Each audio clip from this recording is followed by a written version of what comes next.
With 2021 now winding down and a new year in 2022 soon upon us, I think now would be a great time to count down the top 10 upcoming games of 2022. Here's the problem. There is a lot of them. I know every year there are a lot of new games that come out, but I mean, like, the amount of big AAA releases or just big name releases that come out in 2022 that we know of with a concrete release date of 2022 is insane. I couldn't limit this to just 10, so I made a top 15, and it was still difficult. So I took some liberties to get there. I made it so that they are only games that I could play and am able to play. What I mean is, like, you know, I don't have Xbox, so if Starfield were to come out right now, I wouldn't be able to play it. Another thing is, I am only doing games that I am pretty sure are going to come out in 2022. I'm not including Hogwarts Legacy, and I'm not including Final Fantasy 16, although that game, I really want to play that. And also, this is my personal opinion. There are some games on here that might make you question why I have them, but these are games I can see myself playing. Alright, I'm not just picking games that I might play. These are games I see myself playing. Anyways, let's not waste any more time and get into this, but before we do so, you know what to do. Be sure to like this video, subscribe, hit the bell, and leave a comment, or I'll throw a stink bomb at you. I don't mean like I'll fart, I mean like I'll get a stink bomb, one of those actual stink bombs, and throw it at you, and those smell deadly. So just subscribe, alright? Number 15, number 15, number 15, number 15. Stranger in Paradise, Final Fantasy Origins. Remember this from E3 2021? It was the game where they had to take down Chaos. Or at least I think it was Chaos? I don't know, let me check. I'm here to kill Chaos. Chaos. Chaos. Chaos. Chaos. Chaos. Chaos. Chaos. Oh, okay, it is Chaos. I don't know, I need to make sure. Yeah, nobody is really following this game because aesthetically, while looking crisp and looking great on a visual and like technical standpoint, it looks a little out of place for Final Fantasy. However, this is a remake of the very first Final Fantasy game, being developed by Koei Tecmo, who are known for the Warriors games, and is going to be like a Souls-like game.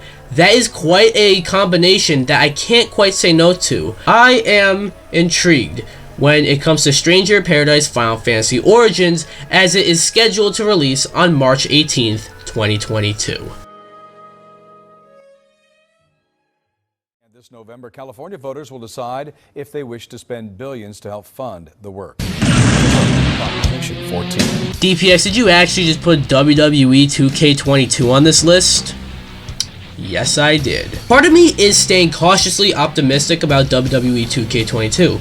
I guess mainly because of the disaster that was 2K20, but it seems that 2K themselves are also being cautious with this game too. First of all, they could have done 2K21 last year, but the fact that they didn't should say something. Second off, they could have had 2K22 come out before the end of this year, as most other sports games did, but 2K don't want another disaster, so they are delaying this game. It might also have to do with the roster, and if you do a little research, the WWE have released... What the fuck? But regardless, that feels very assuring, because instead of rushing so the game comes out before the end of the year, they are taking their time on WWE 2K22 so it can be a true return to form for wrestling games. Not to mention the new GM mode seems cool, and fuck yeah, they're bringing back Creative Belt. Get ready for March 2022 as WWE 2K22 lays the smackdown on PS4, PS5, Xbox One, and Series X, and PC.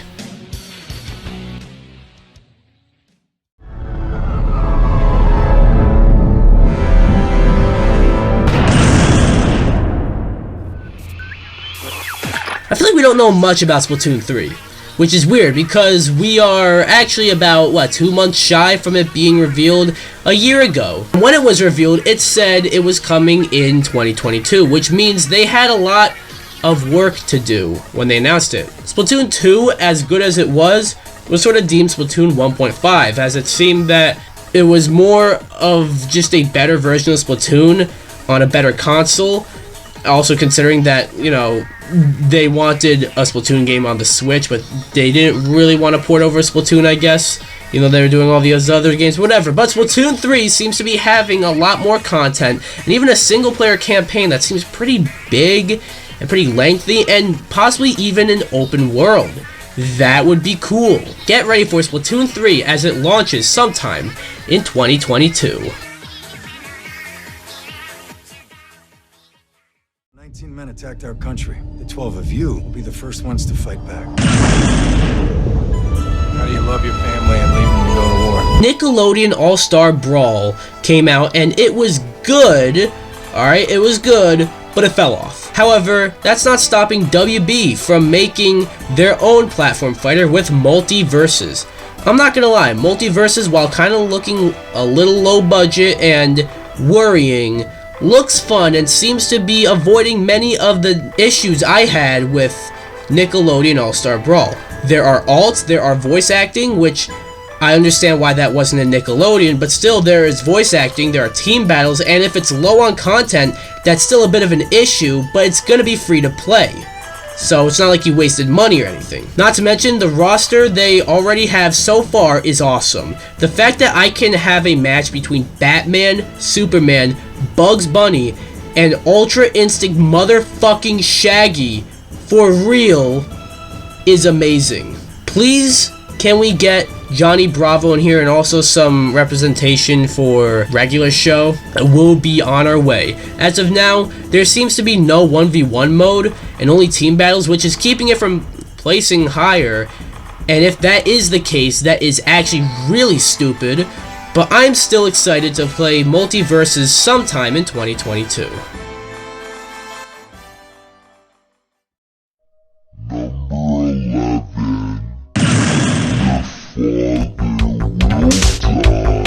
I'm not gonna lie, I didn't have Suicide Squad Kill the Justice League on here at first, but we then saw it at the Game Awards, which at the time of recording happened 2 days ago. And you know what? Now that we got gameplay, sign me up. Don't get me wrong, the game seemed intriguing at first, but we've been waiting on gameplay for a while now, and the gameplay for Harley Quinn, Deadshot, King Shark, and Captain Boomerang all seem unique in their own little ways. Seriously though, the fact that we have a video game where you can play as King Shark is awesome. Anyways, I'm hyped for Suicide Squad Kill the Justice League as it comes out sometime in 2022. I wanted to give to you, the last part of your notes here, the significance spiritually of the number 10 in the Bible. Suicide Squad Kill the Justice League isn't the only DC game on here, as we also got Gotham Knights. Gotham Knights has me worried, but excited nonetheless. Worried because I've heard some rumors of development issues, but excited because this game seems, well, pretty exciting. Gotham Knights is based on the Batman comic Batman Court of Owls, where Batman dies, and now Robin, Nightwing, Red Hood, and Batgirl are tasked with protecting Gotham. Gotham Knights seems to be similar to the Arkham games, but obviously playing as different characters, which I find interesting, making these rather side characters the main focus of a video game. Not to mention, the process of switching characters seems so seamless, and I'm excited for Gotham Knights as it drops sometime in 2022.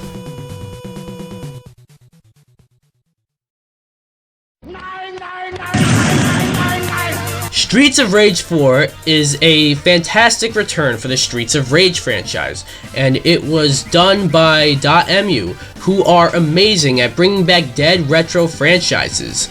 Well, Streets of Rage was one retro beat 'em up, and the TMNT games are another. And .mu are bringing back the Teenage Mutant Ninja Turtles games with Teenage Mutant Ninja Turtles Shredder's Revenge. TMNT Shredder's Revenge seems like a perfect return to form for the TMNT games. It seems to be like nice side-scrolling beat-em-up action like the acclaimed Turtles in Time. Not to mention, April O'Neil is going to be a playable character in this game, which is a nice addition, and you got a seemingly fantastic return to form for the 2D side-scrolling beat-em-up action for the TMNT games, dropping sometime in 2022. So I'm going to be giving this flavor 8.5 out of 10 scoops. Remember when before Deathloop released you couldn't blink without seeing it in a PlayStation showcase or other gaming showcase? Well, that game was actually initially announced along with Ghostwire Tokyo, but we've not seen as much of this, but it still looks fantastic. Ghostwire Tokyo is a first-person horror game being developed by Tango Gameworks, who made the Evil Within games, which are fantastic. It seems like a unique horror experience, yet still taking some liberties from Evil Within, but the Tokyo setting seems to add a nice twist to the game. Also, little side note, like Deathloop, this is a PlayStation game by Microsoft. Another one. Anyways, Ghostwire Tokyo is an intriguing looking game that I'm excited to play as it drops sometime in 2022. Why do so many of these not have release dates? Come on.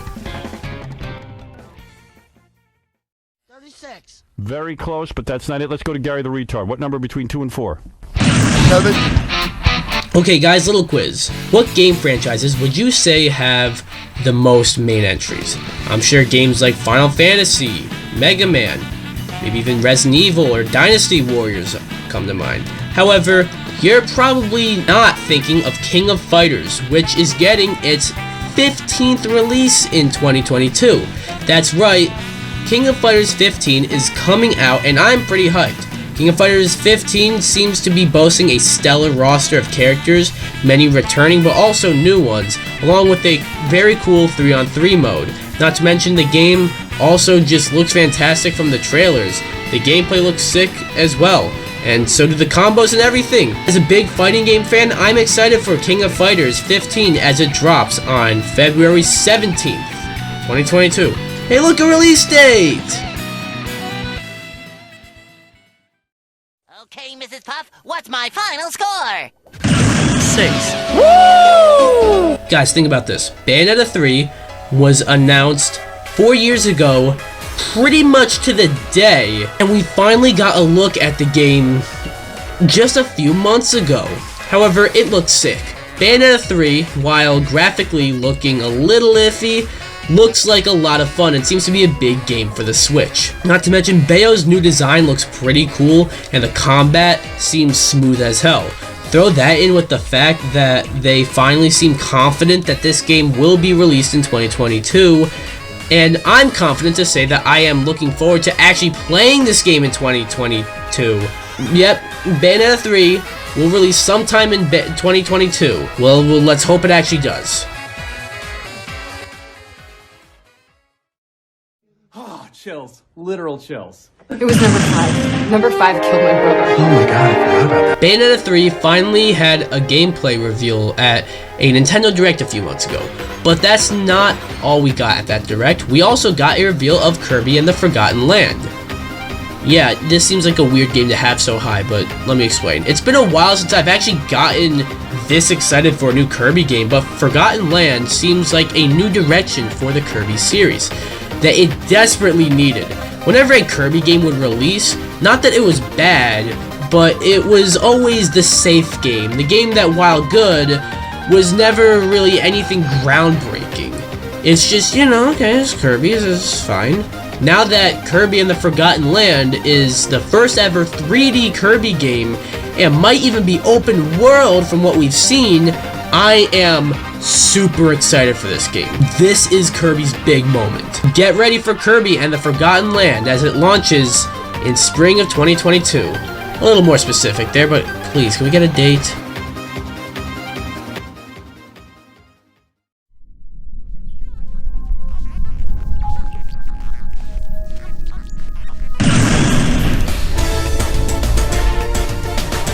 I'm not entirely sure how I feel about Square Enix and how they seem to be doing what Capcom did a while back, where they wanted to appeal to Western audiences, so they just made a bunch of games that would appeal to Western audiences as opposed to what they are known for doing.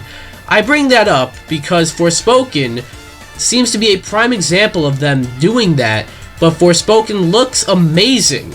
So let's hope my fears will be conquered. Forspoken is a game where you seem to be transported into this weird dimension and you get transported back to Earth, and you have a voice in your head that gives you powers. I don't know how to really tell you about the game's premise, but the gameplay and the game visually looks incredible. So I am stoked. Get ready for Forspoken as it releases on PS5 on May 24th.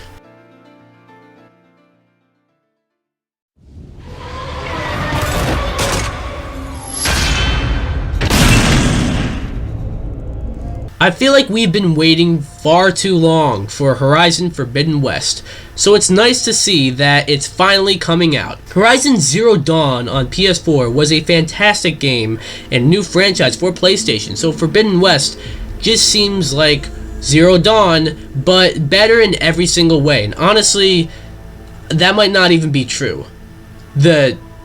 Obviously not the better in every single way part, I mean like the exactly just Zero Dawn part. The environments, the combat, the visuals, the character animations, the everything seems cranked up to 11. We've been waiting a while for Horizon Forbidden West, as it was supposed to be launched as like in the launch window for the PS5, which then got changed to sometime in 2021 to now February 18th, 2022. The day after King of Fighters 15. What kind of pencil do we take again? Number 2. Take a number 2. Looks like you took a big number 2. Let's take From Software, who are known for making Dark Souls, Demon Souls, Bloodborne, and Sekiro, which all have a reputation of being brutally difficult, and let's have motherfucking George R.R. Martin write the story. That game is going to exist soon, and it's called Elden Ring. Of all these games on this list, Elden Ring, with the exception of maybe King of Fighters, I feel is the game we've seen the most of, and everything we've seen looks phenomenal. The combat and movement looks smooth as fuck, and can possibly be From Software's finest game yet. And when you consider their output, that is a bold statement. Prepare yourselves for Elden Ring as it drops on February 25th, 2022, just a few days after Horizon. Guys, can we chill with this, please? My wallet can only withstand so much. You know, despite the fact that this was a top 15, there are so many games coming out next year that look fantastic that there are some honorable mentions, and on top of that, there's a good chunk of them. So before we get into number 1, let's look at some honorable mentions.